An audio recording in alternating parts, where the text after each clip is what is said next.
At dahil nag-crave na akong kumain ng Japanese salad, so bumili ako ng pepino.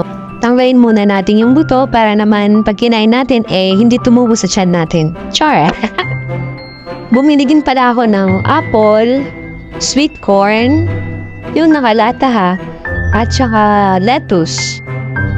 So ayan, slice po natin siya according po sa inyong kung anong gusto niyong size or pa-cube, pahaba, or yung may mga design.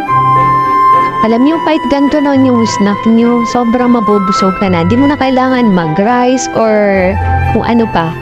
So ayan, set aside muna natin at tayo ay gagawa ng sauce. Kailangan lang natin ng mayonnaise, pero mas maganda sana kung Japanese mayonnaise.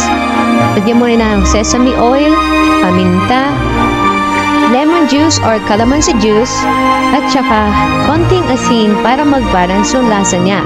Lagyan mo din ng konting asukal para yung may saktong tamis ka namang malalasahan.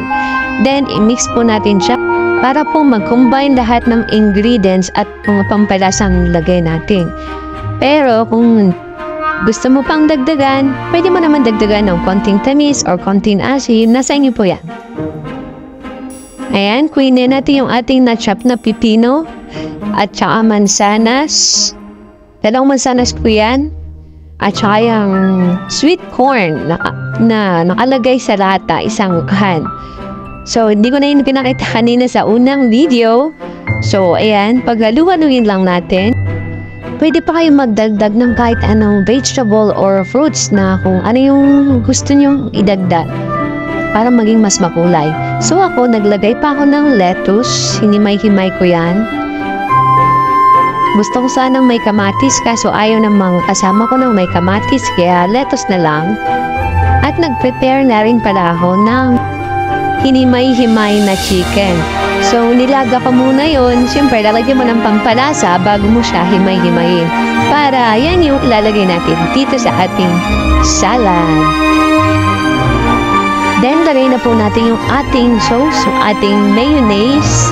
Ang purpose pala kung bakit nilalagyan mo siya ng asin, paminta, lemon juice, tsaka konting asukal is para tumagal yung buhay niya.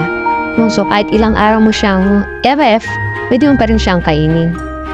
Pwede rin niyo siyang lagyan ng gatas, fresh milk, or yung iba milk. Kaya lang, di ako nakabili rin kaya okay na yan.